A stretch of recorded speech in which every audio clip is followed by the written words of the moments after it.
Tim, thoughts on today's performance by the team?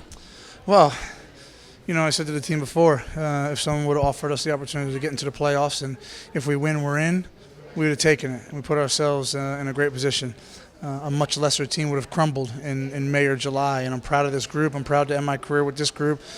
We fought tooth and nail, and we gave ourselves a heck of a mountain to climb, but we nearly scaled it. And just really proud of this group, and I can be proud to hang up my gloves and be finishing my career on the back of what was an incredible run in the second half of the season.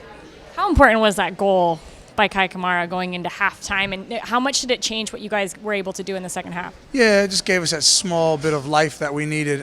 We were under pressure. I mean, that LAFC team is like not many I've ever seen, and they're very, very good. Hats off to Bob Bradley for the incredible job that he's come in here and done. And Carlos Vela, I mean, what can you say? He's an absolute superstar, and they've put us under a ton of pressure. But for Kai to get that breakthrough and just to kind of keep us in the game allowed us to go into halftime believing we could come out and at least put more pressure on them. You've been a part of a lot of teams, but this Rapids team, all season long, you've mentioned it, there's something special about them. Can you put your finger on it now that everything's said and done? Yeah, and it's not something I actually noticed when we were in the thick of it, because you're fighting tooth and nail and you're at each other's throats and you're trying to get better each and every day, and the days seem long when you're not winning games, and when you're trying to climb that mountain. As I said, the days seem very, very long, but when I look back now, you think, wow, what an achievement this team was able to accomplish, even getting to the last game and being in with a shout, and the future's very bright going into 2020. What is your future then?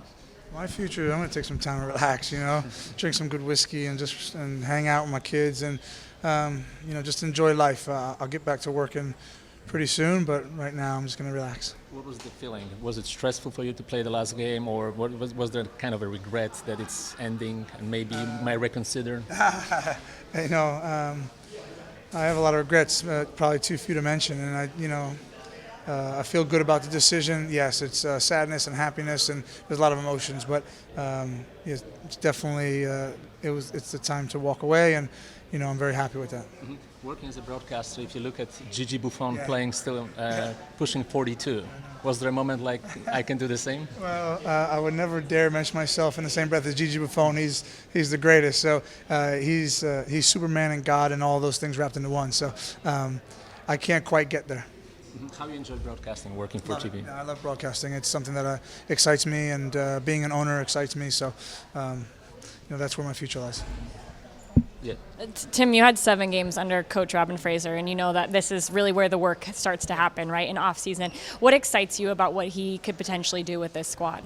Well, selfishly, I'm going to stay very close to Robin because I think he has a brilliant football brain. Again, I mentioned the mark of a great coach is not their knowledge, but it's how they can articulate it to the players, and he's very, very good at that. Nothing short of brilliant, to be honest. I've been around some very good coaches, and he has the ability to make that light bulb go off in players' heads. And I'm just sad I only got 7 games with him, but again, the future is very bright for this team as far as Robin Fraser is concerned. Best game, worst game, best team you were on? Oh goodness, best game was probably Belgium. Worst game, there's too many to name. There's too many bad games to mention. U.S. men's national team is always very close to my heart. Mm-hmm. Man U or Everton? Where are you closer? Everton, of course. It's not a conversation. Mm-hmm. Thank you. Cheers, guys. Okay.